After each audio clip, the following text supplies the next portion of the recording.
I gave him a year of my life. I met his parents. I had a key to his apartment. We planned trips together, spent every weekend wrapped up in each other, built what I thought was a future. And then one Thursday afternoon, he looked me dead in the eye and told me we were never actually a couple. So I gathered the 4 other women he was secretly stringing along, and we made him face all of us at the same time. Before I tell you what happened, tell me, where are you watching from? Drop your location below, because this story gets absolutely wild.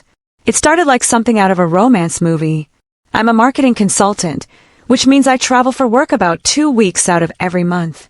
Derek and I had been seeing each other for just over a year, and every time I came back to town, it was like coming home. He'd pick me up from the airport. We'd cook dinner together. He knew how I took my coffee. I knew which side of the bed he preferred. His parents invited me to Thanksgiving. My mom asked when we were making it official. We laughed it off, but in my mind, we already were official. Labels felt unnecessary when everything else felt so right. Last Thursday, I finished a consulting project 3 days early. The client was thrilled, signed off on everything by Wednesday afternoon, and I thought perfect. I'll surprise Derek. I knew he'd mention wanting to try this new Thai place downtown, so I ordered takeout from there, grabbed an Uber straight from the airport, and used the key he'd given me 6 months ago to let myself into his apartment. The key. He'd given me a key. You don't give someone a key to your home if they're casual. You don't introduce someone to your grandmother if they're just a good time. These thoughts ran through my head as I balanced the takeout bags and pushed open his door, already smiling, already imagining his face when he saw me. He was on the couch with his laptop, and the second he heard the door, his head snapped up. I expected surprise, maybe excitement. Instead, his eyes went wide, his jaw tightened, and he slammed the laptop shut so fast it made a sharp crack in the quiet apartment. "Hey," I said, holding up the bags. "Surprise. I got that pad thai you wanted." He stood up too quickly, like I'd caught him doing something he shouldn't. "I thought you weren't back until Sunday. Wrapped up early. Thought I'd surprise my boyfriend." The word hung in the air between us. Boyfriend. I'd said it casually, the way you say something that's obvious, something that doesn't need discussion. But Derek's face changed. The momentary panic faded into something worse. Something cold. Boyfriend. He said it like I'd spoken a foreign language. "We've never put a label on this." The takeout bags suddenly felt heavy in my hands. The apartment suddenly felt smaller. "Derek, we've been together for a year. We're exclusive. We've met each other's families. We're seeing each other, yeah. But I've always been clear about not wanting labels. We're just enjoying each other's company. No strings. No strings." The words hit like ice water. I thought about the key in my pocket, the toothbrush in his bathroom, the drawer he'd cleared out for me in his dresser. What did he think strings looked like? "You gave me a key to your apartment," I said slowly, trying to keep my voice steady. "You told my mother you were serious about me." He ran a hand through his hair, looking genuinely confused, like I was the one being unreasonable. "I was being polite to your mom. And the key is just practical since you're here so much when you're in town. Look, this is exactly why I don't like labels. People start expecting things that were never promised. Expecting things? Like honesty. Like knowing where I stand. You're getting emotional. Maybe we should talk about this later." He grabbed his jacket from the back of the couch. Just like that. He was leaving, walking out of his own apartment to avoid this conversation. "I think I need some space," he said, heading for the door. "We can talk when you're calmer." And then he was gone. The door clicked shut behind him, and I stood there in his living room, holding cold Thai food, staring at the photos of us on his mantel. Photos he'd printed and framed. Photos he'd chosen to display. What kind of person frames photos of someone they're keeping at arm's length? My hand started shaking. Not from anger yet, but from shock. I set the food down on his coffee table and looked around the apartment like I was seeing it for the first time. My purple toothbrush in his bathroom. My favorite coffee mug in his cabinet. The book I was reading on his nightstand. A year of my life, woven into his space, and apparently it meant nothing. I tried to eat, opened one of the containers, took a bite of pad thai and couldn't swallow it. Everything tasted like metal. Like shame. Like the awful realization that I'd been playing house while he'd been playing games. Then I remembered the laptop. The way he'd slammed it shut. the panic in his eyes before he masked it with indifference. That wasn't about labels or commitment issues. That was about secrets. I'm a marketing consultant. I read people and patterns for a living. I analyze behavior, identify inconsistencies, find the gaps between what people say and what they do. And Derek's reaction wasn't confusion about commitment. It was fear of exposure. I pulled out my phone and scrolled to his sister's contact. Maya. We'd become genuinely close over the past year. She'd invited me to her book club. We'd gone shopping together. If anyone would tell me the truth about Derek's patterns, it would be her. I texted her, "Hey, are you free for brunch this weekend? Been meaning to catch up." She responded within 2 minutes. "Yes. Saturday. I've been meaning to talk to you, actually." That last sentence made my stomach drop. She'd been meaning to talk to me. Not "I'd love to see you," or "that sounds fun." She'd been meaning to talk to me. Like there was something specific she needed to say. Something she'd been holding back. I spent the next 2 days in a fog. Derek texted that evening. Something casual about hoping I wasn't upset, that he valued what we had, that he just didn't want things to get complicated. I didn't respond. Friday, he called twice. I let it go to voicemail. I wasn't ready to talk to him until I knew what I was actually dealing with. Saturday morning, I met Maya at a cafe downtown. She was already there when I arrived, sitting at a corner table, fidgeting with her coffee cup. When she looked up and saw me, something in her expression made my chest tighten. Guilt. She looked guilty. "Hey," I said, sliding into the seat across from her. "Hey." She smiled, but it didn't reach her eyes. "How are you?" "Honestly, I don't know. That's kind of why I wanted to talk." She nodded slowly, like she'd been expecting this. "About Derek." It wasn't a question. She already knew. "Maya, I need you to be completely honest with me. Does your brother do this with other women? The whole no labels, just enjoying each other's company thing." She looked down at her croissant, tearing off small pieces without eating them. The silence stretched too long. When people hesitate like that, it's never because the truth is good. It's because they're calculating how much damage the truth will do. "He has a pattern," she said finally, still not meeting my eyes. 3 words. That's all it took for my entire year to recontextualize itself. A pattern. Not commitment issues. Not fear of vulnerability. A pattern. A system. Something he perfected through repetition. "How many?" My voice came out steadier than I felt. "I don't know exactly. I've met 3 others in the past 2 years who thought they were in exclusive relationships with him. Maybe more that I haven't met." She finally looked up at me. One of them, Ashley, was with him for 2 years. 2 years.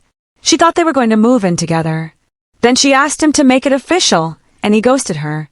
Just stopped responding to her calls and texts. 2 years. She'd given him 2 full years of her life, and he'd vanished rather than commit. My 1 year suddenly felt almost merciful by comparison.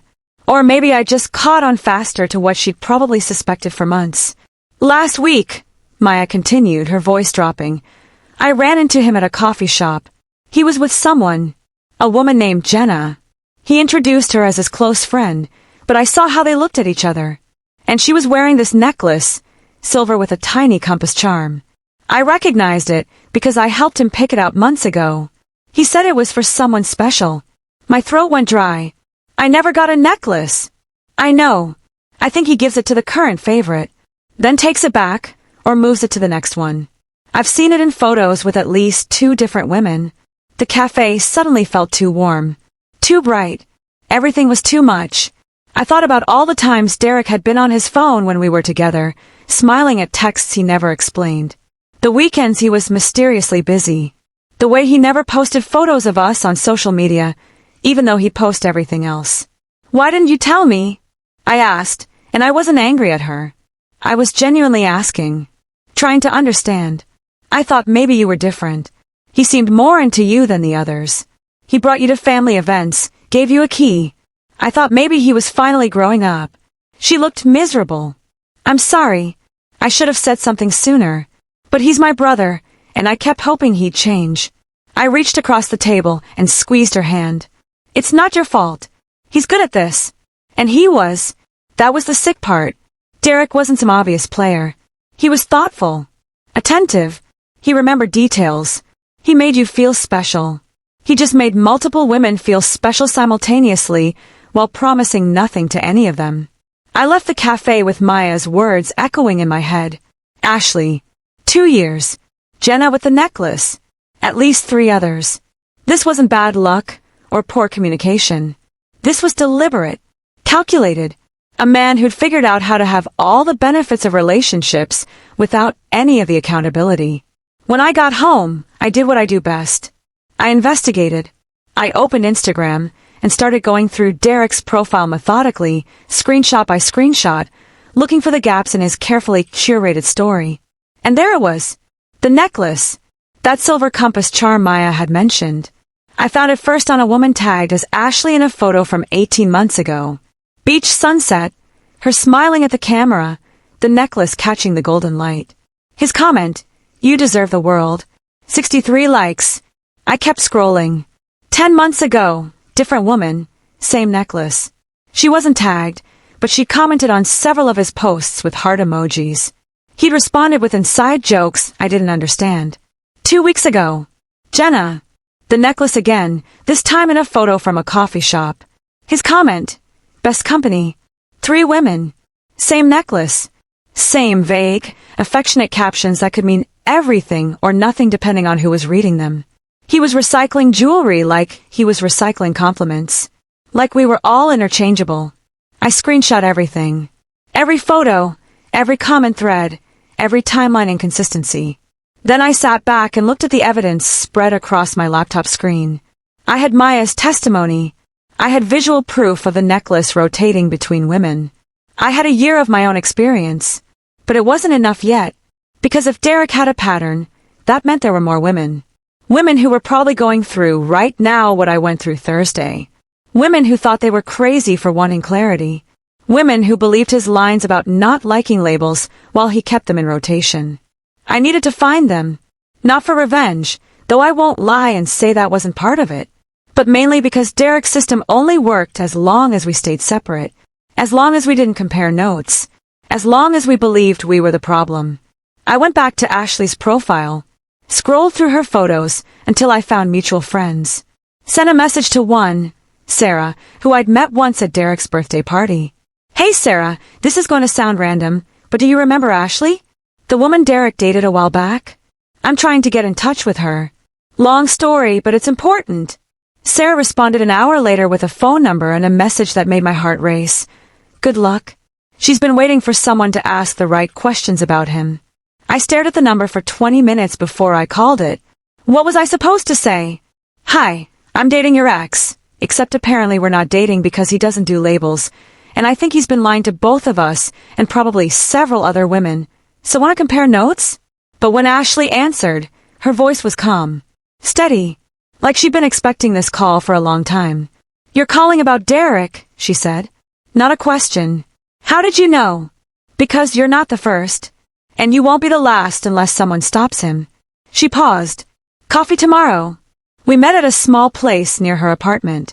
Ashley was exactly what I'd expected from her Instagram photos. Put together, confident, the kind of woman who seemed like she'd have it all figured out. But when she pulled out a manila folder and set it on the table between us, I realized she'd been carrying this weight for longer than I'd known Derek existed. 2 years, she said, opening the folder. I gave him 2 years of my life. And the whole time, I had this feeling something was off. So I documented everything. The folder was full of printed text messages, photos, timeline notes written in careful handwriting. Evidence, receipts, proof that she'd known, on some level, that she'd need this someday.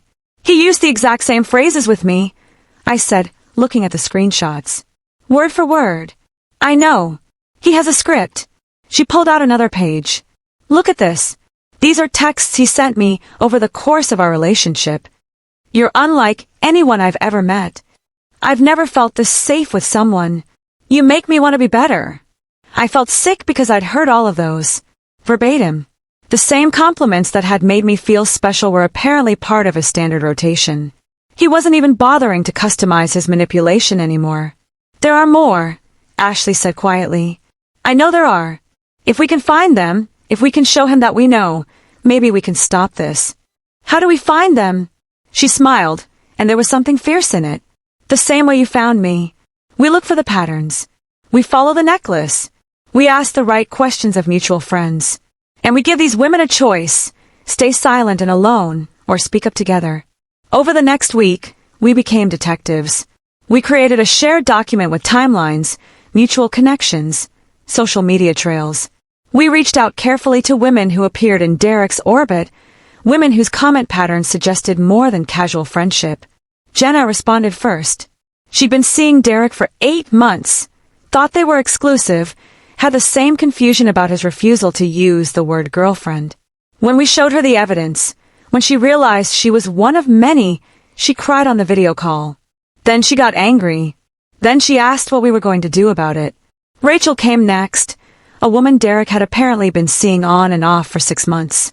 He told her he was recently divorced and scared to commit again. Ashley had to tell her he'd never been married. The lies had layers we were just beginning to peel back. Kim was the most recent, only 4 months in. She was still in the love-bombing phase, still receiving the good morning texts and surprise flowers. She almost didn't believe us. But when we showed her the timeline, when she realized he'd been pursuing her while still involved with all of us, while still trying to reconcile with me, the denial cracked. We created a group chat. 5 women, 1 manipulator, and a growing collection of evidence that painted a clear picture. Derek wasn't a man with commitment issues. He was a man with a system. And systems only work when the components don't communicate with each other. So what do we do? Kim asked in the group chat. Ashley's response came immediately. We make him face all of us at once. The idea was bold, possibly insane, definitely satisfying. We'd invite him to dinner under the pretense of me wanting to work things out. But when he arrived, all 5 of us would be there. He'd have to confront what he'd done. He'd have to explain himself to a room full of women who'd compared notes and knew every lie. But I had another idea, something that would hurt more than just his ego. Wait, I typed into the group chat. Before we plan the dinner, I need to tell you something I found out today. I'd been having drinks with my colleague Lisa, who works in the same building as Derek's company. She'd mentioned him casually, congratulating me on his recent promotion packet. Promotion packet? I'd asked, trying to keep my voice neutral. Yeah, he's up for senior sales director. It's a big deal. They consider the whole person, you know. Stability, integrity, personal life. I saw his application. He listed his stable relationship as one of his strengths.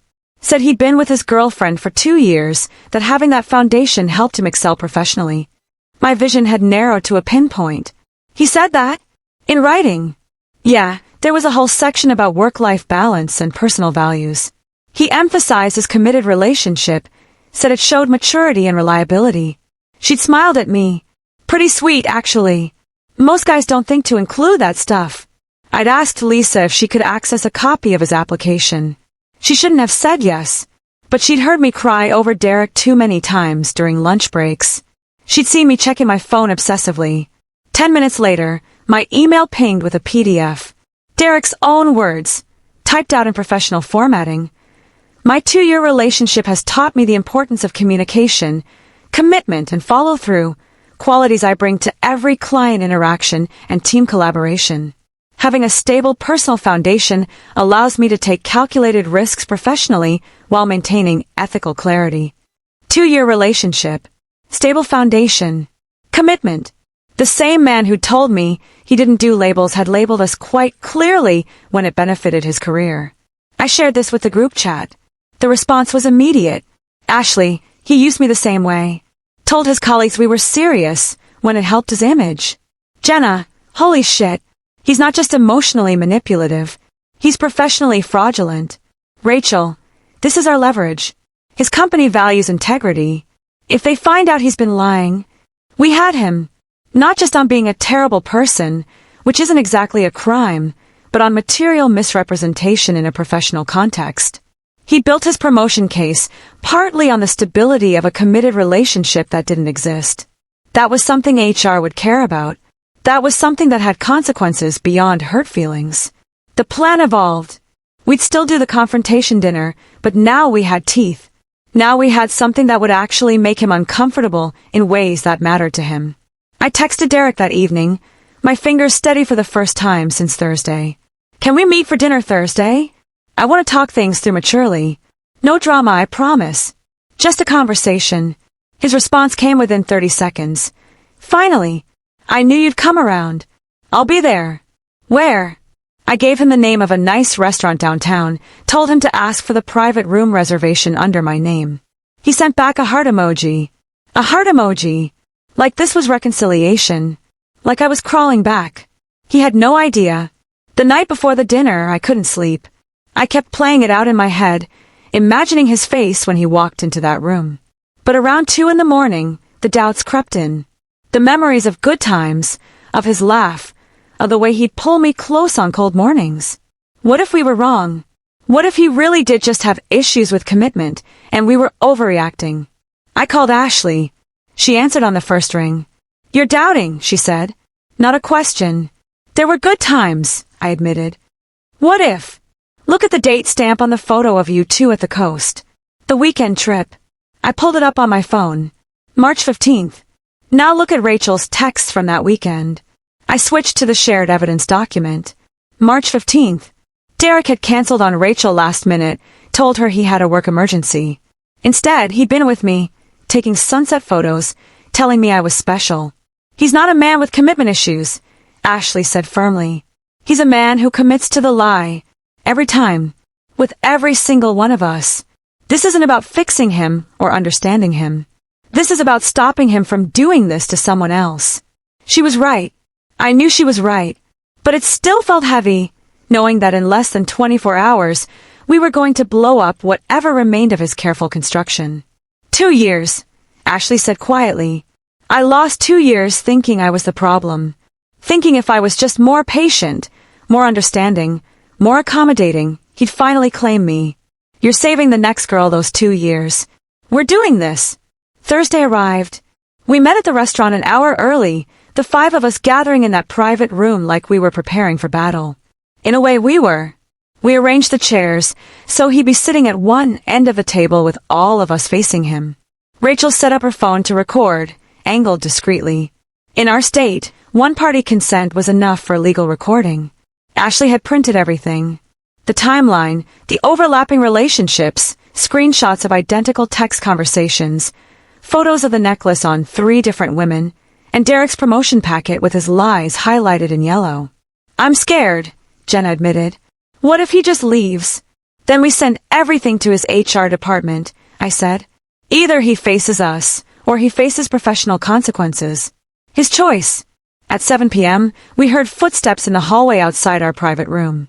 My heart was hammering so hard I could feel it in my throat. The door handle turned. Derek walked in holding roses. Red roses, expensive looking, wrapped in that pretentious paper fancy florists use. He was dressed nicely, smiling, clearly expecting a romantic reconciliation dinner. Then he saw us. All 5 of us. Sitting in a semicircle. Staring at him. I watched his face cycle through emotions in real time. Confusion first, his eyebrows pulling together. Then recognition as he placed Ashley, then Jenna. Shock as he understood what he was looking at. And finally, panic. Raw, undisguised panic. The roses fell from his hand. They hit the floor with a soft thud, petals scattering across the hardwood. Nobody moved to pick them up. What the hell is this? His voice came out higher than normal. Sit down, Derek, I said, surprised by how calm I sounded. You're going to listen to every single one of us. And if you try to leave before we're done, your boss gets a very interesting email about material misrepresentation in your promotion application. Your choice. He looked at the door like he was calculating whether he could make it, then back at us, then at the folder sitting in front of Ashley, thick with printed evidence. He sat. Let's start with the basics, Ashley said, opening the folder. This is a timeline of your relationships over the past 2 years. I'm going to read through it, and you're going to listen. She went through it methodically. Dates, locations, overlapping commitments. December 3rd, he told Ashley he couldn't see her because of a work dinner. That was the night he'd taken me to see the Christmas lights downtown. February 14th, he'd been with Jenna in the morning, Rachel in the afternoon, and me in the evening. Valentine's Day, split between 3 women who each thought they were special. Derek tried to interrupt 3 times. Each time, one of us shut him down. No, Rachel said when he opened his mouth to speak. You've talked enough. You've lied enough. Now you sit there and listen. Jenna went next. She pulled the necklace off her neck and threw it at him. It hit his chest and fell into his lap. You told me this was custom-made, one of a kind, special. Her voice shook, but she kept going. Want to explain why Ashley's wearing it in photos from last year? Why there's another woman wearing it in your Instagram from 10 months ago? How many women have worn your special necklace, Derek? He looked down at the necklace in his lap like he'd never seen it before. Rachel stood up, and her voice cut through the room like a blade. You told me you were recently divorced. That you were scared to commit again because your ex-wife had hurt you. I felt special for being patient with you, for giving you space to heal. She laughed, and it was bitter. You've never been married. How many other women did you tell that story to? Kim was crying, but she spoke anyway. 2 weeks ago, you told me you were falling for me. That you'd never felt this way before. Last week you sent her, she pointed at me, the exact same text. Word for word. I have the screenshot. We compared them. Then it was my turn. I slid the printed copy of his promotion packet across the table. This is your promotion application. Page 3, the section about personal values and work-life balance. You want to read it, or should I? His face had gone pale. He knew what was in it. My 2-year relationship has taught me the importance of communication, commitment, and follow-through. I read aloud. 2-year relationship, Derek. You listed me by name. You told your company we were committed, stable, serious. You used our relationship as proof of your integrity and reliability. I leaned forward. So what is it? Were you lying to us when you said you don't do labels and we're just having fun? Or were you lying to your company when you claimed to be in a committed relationship? Because it can't be both. He opened his mouth, closed it, opened it again. No words came. I never lied, he finally managed. I never promised exclusivity. Ashley's laugh was sharp. You told me you loved me. You told Jenna she was the one. You told your employer I was your committed girlfriend. Which part of that is truth? We were all adults, he tried. We all chose to be in this. Kim slammed her hand on the table, making everyone jump. I didn't choose to be one of 5. I chose what I thought was an exclusive relationship with someone who said he was falling for me. You lied by omission every single day. He tried the next defense, the one men like him always try. You're all crazy. This is insane. You can't ambush me like this. We can do whatever we want, Rachel said coldly. Just like you did, except we have evidence, witnesses, and a recording of everything you're about to say. So choose your next words carefully. That shut him up. He stared at the table, jaw clenched, hands in fists. Without his usual charm, without his deflections and manipulations, he looked small, diminished. Just a man who'd been caught and had no more moves left. Here's what happens next, I said. You have 2 choices. Choice 1. We send everything to your HR department, your family, every mutual friend we have. We make sure everyone knows exactly who you are. We post the timeline on social media. We make you a case study in manipulation. His head snapped up, genuine fear in his eyes now. Choice 2, Ashley continued. You accept accountability. You commit to weekly therapy with a licensed professional, and you send proof to me every month. You take a year off from dating, no apps, no new relationships, time to actually work on yourself. And you write each of us a written apology. Not a generic, I'm sorry, but specific acknowledgments of how you hurt each of us individually. Are you serious? He looked incredulous. Deadly serious, Jenna said. We're not trying to ruin your life, Derek. We're trying to stop you from ruining more lives. Get help.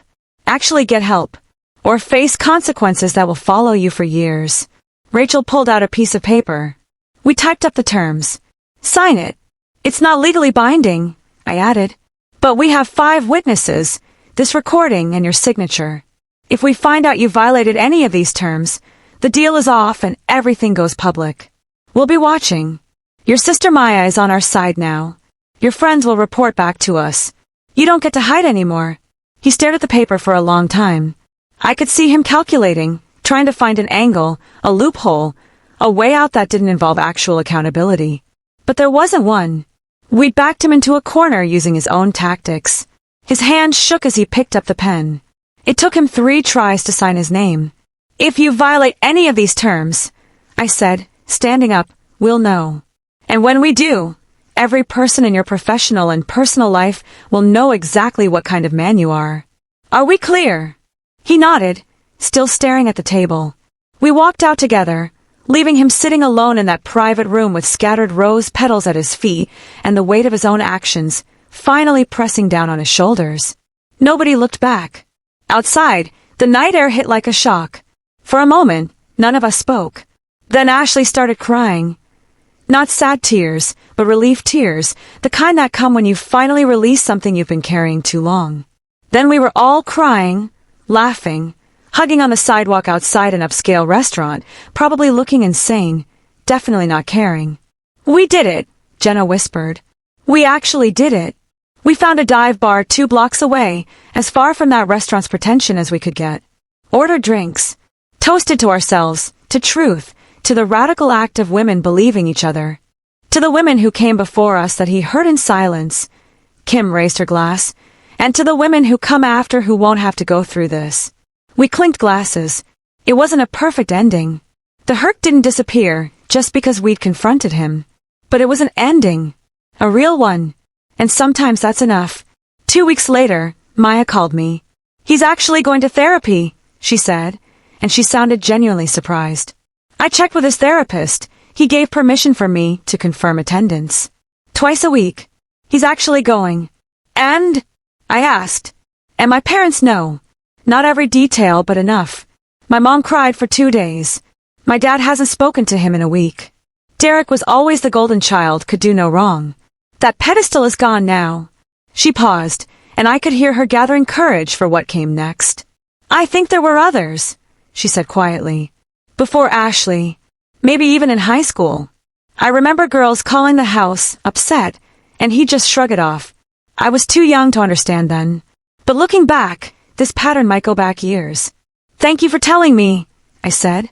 "And thank you for believing us. Thank you for caring enough to stop him. I know that sounds strange. He's my brother. But he needed to be stopped. And you 5 did what our family should have done years ago." The group chat stayed active. 6 months after that dinner, it had evolved from evidence sharing to genuine friendship. We talked about everything. Work stress, family drama, dating advice. Ashley met someone new and posted a photo. 3rd date, and he already called me his girlfriend without prompting. Is this what healthy looks like? Jenna found a therapist who specialized in relationship trauma. Her biggest breakthrough, she shared with us. "I thought I was hard to love because he made it so complicated. Turns out love isn't supposed to be a puzzle you're constantly trying to solve. That was a him problem, not a me problem." Rachel took herself to Europe for a month. Finding myself, she captioned the photos, and for once it didn't sound cliché. She came back different, lighter somehow. Kim got promoted 2 at work, threw herself into her career. "I'm happy being single," she told us. Actually happy, not pretending to be fine happy. There's a difference. And me. I met someone at a work conference. His name was Tom, and on our 2nd date, he asked directly, "What are we?" I'd like to be exclusive if you're comfortable with that. Direct. Clear. Simple. I almost cried in the restaurant. Because when communication is clear, it's not unromantic, it's respectful. I'd forgotten what that felt like. Tom knew the whole Derek story. I told him on our 3rd date, expecting him to run. Instead, he said, "I'm glad you learned your worth. Makes my job easier, I just have to maintain the bar you've set, not raise it from nothing." Comment below if you've ever dealt with someone who kept you in a situationship while seeing others. Because here's what I learned. You're not crazy. You're not asking for too much. And you're definitely not alone. 6 months after the dinner, a woman from our mutual friend group reached out to me. Lauren. She'd run into Derek at a party, and he'd apparently been his usual charming self. "Is Derek a good guy?" she texted. "He seems really sweet, but I wanted a friend's perspective." I stared at my phone for a full minute. This was it. The exact scenario we'd hoped for when we made him sign that contract. "Do you want his side or the full story?" I replied. "We met for coffee. I didn't trash him. I didn't need to. I just said, I think you should have all the information before deciding. Are you open to hearing some things that might be uncomfortable? When she heard the pattern, not just my story, but the systematic manipulation, her face went pale. Oh my God, he said almost those exact words to me last week. She pulled out her phone, showed me screenshots. The same script, barely updated. You're different from other women I've met. I don't usually feel this comfortable this fast. I'm not great with labels, but I know how I feel about you. Word. 4. Word. Thank you, Lauren said, hugging me goodbye. I almost fell for it. That's what we're here for, I said. We're making sure he doesn't get away with it as easily anymore. 1 year after the dinner, all 5 of us met at the same restaurant. Same private room. But this time, the energy was completely different. No evidence folders. No battle plans. Just 5 women who turned a shared trauma into genuine friendship. We brought photos of our current lives. Ashley showed off her engagement ring. 6 months with someone who'd proposed without hesitation because when you know, and I wasn't afraid to say it. Jenna had started a podcast about recognizing manipulation in relationships. Rachel's Europe trip had turned into a book deal about solo travel and self-discovery. Kim had been promoted to director at her company. I'd moved in with Tom, and it was shockingly easy because healthy relationships don't require constant translation. We took our evidence folders outside after dinner and burned them in a metal trash can like a ritual. We don't need these anymore, Ashley said, watching the pages curl and blacken. We've got real evidence now. We're all doing better without him. I hope he's actually getting better, Jenna said as we walked back inside. Not for his sake. I honestly don't care about his sake. But for whoever he meets next. Because if he's not, we'll hear about it. And we'll be there for her too. We become more than victims who fought back. We become a safety net. A whisper network. 3 more women had reached out over the past year, all asking questions about Derek. We talked to each of them, shared what we knew, let them make informed choices. 2 decided not to pursue him. 1 gave him a chance and reported back that he seemed genuinely different, though time would tell. 10 months into my relationship with Tom, we went to a mutual friend's birthday party. I knew Derek might be there. It was Marcus's party, and they'd been friends since college. I debated skipping but decided I wouldn't hide. I'd done nothing wrong. I saw him before he saw me. For a split second, my stomach lurched, pure body memory. Then Tom's hand found mine, and the feeling passed. Derek looked different. Smaller somehow. Or maybe I'd just grown. When our eyes met across the room, he didn't smirk or puff his chest. He nodded, almost imperceptibly, and looked away. An hour later, he approached. Can we talk for a second? Tom squeezed my hand. I'm right here if you need me. I didn't need him to protect me. But I love that he offered without making it about his ego. Derek and I stepped onto the quieter back patio. I'm sorry, he said without preamble. For everything. I've been working on a lot in therapy. I know that doesn't fix what I did, but I needed you to know I heard you that night. All of you. I studied his face for deception, for the usual manipulation. Found none. Just exhaustion. Just the weight of someone who'd finally looked at themselves honestly and hadn't liked what they'd seen. I hope that's true, I said. Not for me, I've moved on. But for whoever comes next in your life.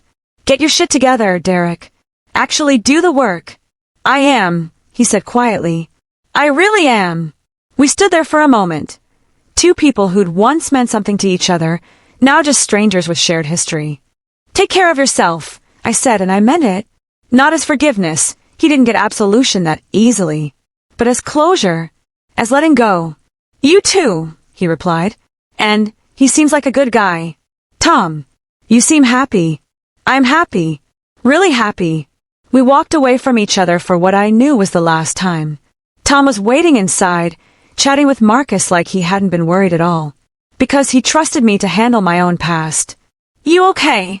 He asked when I rejoined him. Yeah, I said, surprised by how true it was. I really am.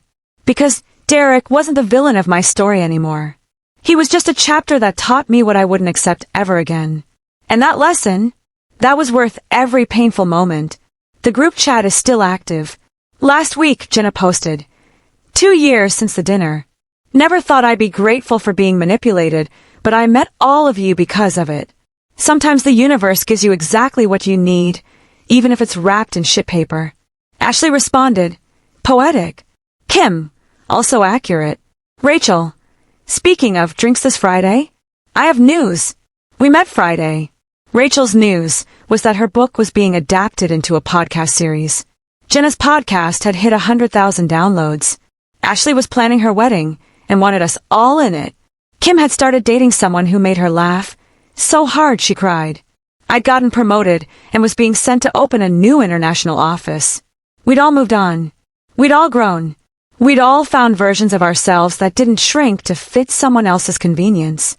If someone won't claim you, they don't deserve you. Period. It took 5 women and a year of receipts for Derek to finally face consequences, but it worked. We didn't just get revenge. We built a network that protects other women. We changed the cost-benefit analysis of manipulation. We made it harder for patterns like his to continue unchallenged. That's the real power.